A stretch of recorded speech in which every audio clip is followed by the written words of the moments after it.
O presidente Lula tem até o dia 20 para decidir se veta total ou parcialmente o marco temporal para a demarcação das terras de indígenas. O projeto foi aprovado pelo Congresso após o Supremo Tribunal Federal decidir que a tese é inconstitucional. Vamos conversar com o Pedro Teixeira, que vai trazer para a gente mais detalhes. Agora é acompanhar qual vai ser a decisão do Executivo, né, Pedro? Com você.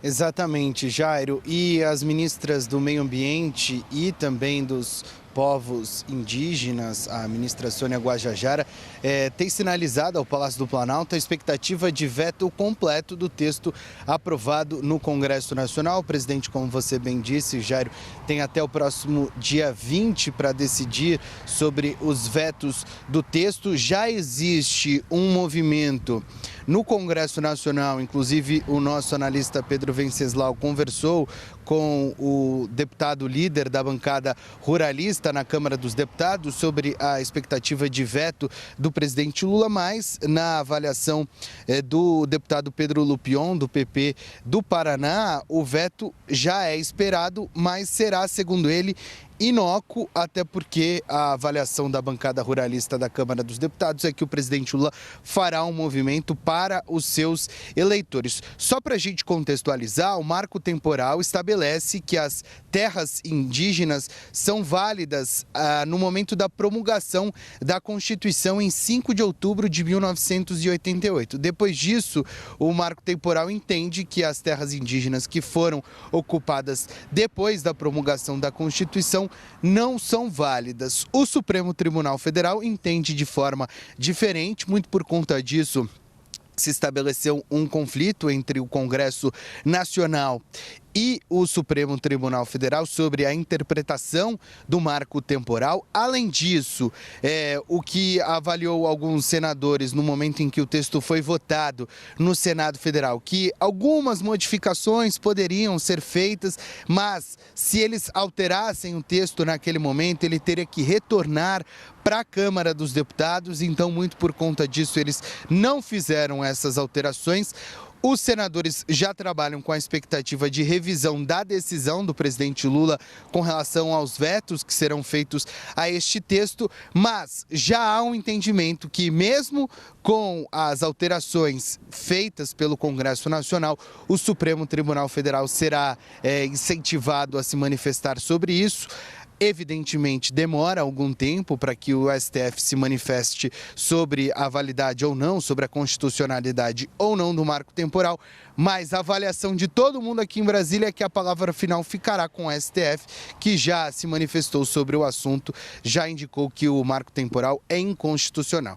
A gente vai seguir acompanhando e atualizando tudo isso, afinal de contas, é um assunto bastante importante. Jairo. Muito bem, vamos seguir no assunto. Obrigado, Pedro. Voltando com a presença da Basília Rodrigues. Basília, a gente vê aí desenhado um cenário para veto presidencial e derrubada de veto no Legislativo? Olha, a gente vê um cenário de possível derrubada de veto, sim, dependendo da quantidade do alcance dos vetos que o Palácio do Planalto efetuará na análise desse projeto que estabelece o marco temporal, né, na destinação de terras indígenas. A gente acabou de falar, vocês que estão acompanhando a gente aqui na CNN Brasil, dessa importância do Brasil lá fora, vai comandar o Conselho de Segurança da ONU, tem feito diversas viagens para o exterior, feito apenas um breve intervalo agora devido à cirurgia do presidente Lula, mas cada vez mais o Brasil está sendo visto lá fora. E este assunto, demarcação de terras indígenas, que tem tudo a ver com preservação também ambiental, coloca a gente no noticiário perigoso, negativo no exterior. E, claro, o Brasil está de olho nisso, porque pode prejudicar a percepção dos investidores quanto à segurança jurídica do Brasil. A gente tem um Supremo Tribunal Federal, pelo próprio nome e a sua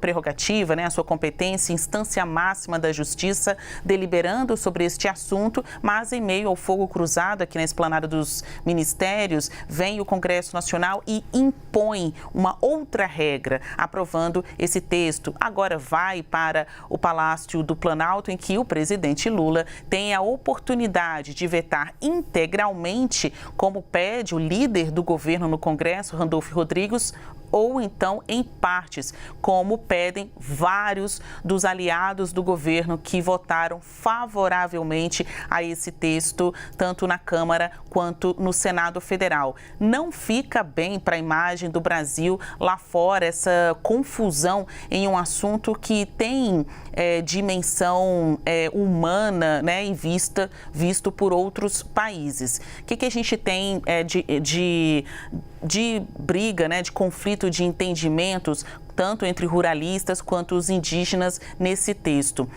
Do jeito que o marco temporal foi aprovado no Congresso Nacional, avança em muito quanto às propostas que estavam sendo conversadas ali no STF e até mesmo uma ideia que poderia ser aceita pelo Ministério dos Povos Indígenas, né? Vai muito além do próprio marco temporal, da própria demarcação de terras indígenas, porque permite o acesso de pessoas, ONGs, empresas, aos chamados índios isolados, aqueles que não têm interação com o homem branco, não têm interação com a sociedade, porque é algo próprio da cultura deles. Outro ponto também que me chamou a atenção.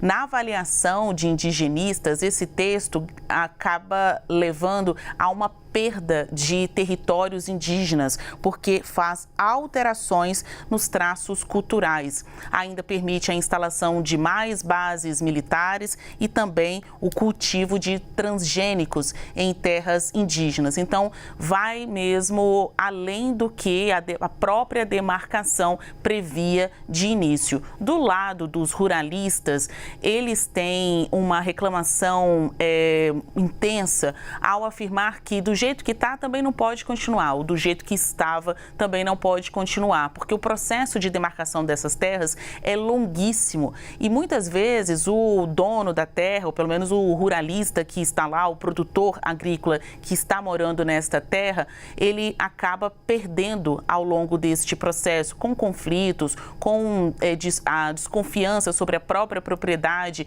dessa terra, não se sente devidamente indenizado quando ao final do processo há a perda do território. Então, há um pedido ou até uma imposição a partir da aprovação desse texto que o produtor rural seja consultado logo no início do processo, possa se defender já nos primeiros momentos, não ao final, depois que antropólogos, indigenistas já fizeram o levantamento da terra.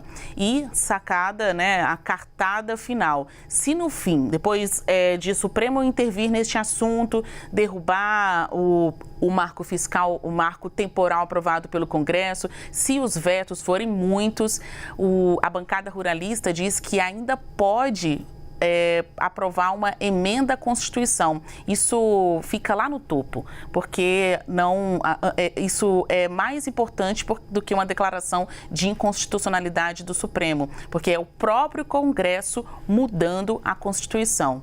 Jairo?